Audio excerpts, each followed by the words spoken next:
Hi, so next I'm going to show you how to sew a seam or repair a seam. So we've got a hole in our seam here, which will often happen particularly inner legs, underarms, where the thread just gets a lot of wear. Now when you get a break in your seam, you've got to kind of assume that the thread for about 1 to 2 centimetres either side of that hole will be weak as well. So this seam ends here. I'm going to go back sort of 1.5 centimetres it is, and then I'm going to knot on. So again, I'm just going to come through and make my knot. And what we're going to be using is back stitch. You can use running stitch. So running stitch is literally just, up and down. But a back stitch makes it very nice, lovely and strong. So to show you the running stitch, I'll just go back along the seam. Running stitch is literally going in and out, in and out.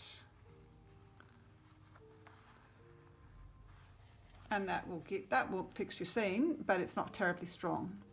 So if I come back to where we start again, I'm going to start by doing a back stitch. So if we started here, I go forward the length of my stitch. Now in a seam, you don't want the stitches to be too long. So we're going to go forward and then we come back to the beginning of that stitch and go forward about the same distance again. And then we're going to continue that. So we're going to go back and forward. And we're going to do that all the way along to repair that seam. Now the back stitch makes it a really nice solid seam. And if you're in a hurry, running stitch will do fine to hold it until you can get home or have some time. But a back stitch will make it nice and strong, and it ends up looking a bit like a machine sewn stitch.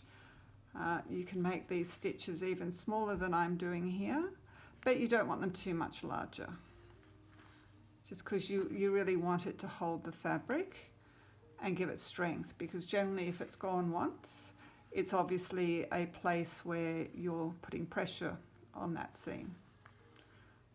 So the stronger the better.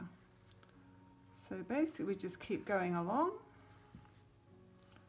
making it a nice run until we get to the stitching here.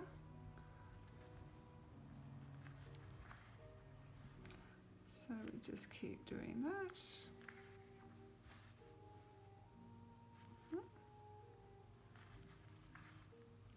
And once we get back to where the stitching was, we want to make sure again that we're going to go, 1.5, between 1 and 2 centimetres over the old stitching. And then that's making sure that it's nice and strong again. Oops, I've missed it a bit, oh well. And it also makes it so that old stitching won't keep running. So I made a bit of a squiggle in here, but anyway, you'll get the idea. So we're going to go back up the stitching, and now I'm going over that, so I've got plenty of room there. Now the last stitch, I'm going to come out where I went in, and then I'm going to do at about 90 degrees, catch a very small amount of thread, and then do that over it again. I just make a small stitch so that then I can catch my loop, pull my loop tight, put the needle through the next loop, pull that tight, and then we can run it through and it goes up the seam. Want to make sure that you always leave a bit of a tail in the seam. You don't want to cut it too short, because in the washing machine knots can come undone. That's a bit of a wiggle. You can make that much straighter, but that's the idea. So happy mending.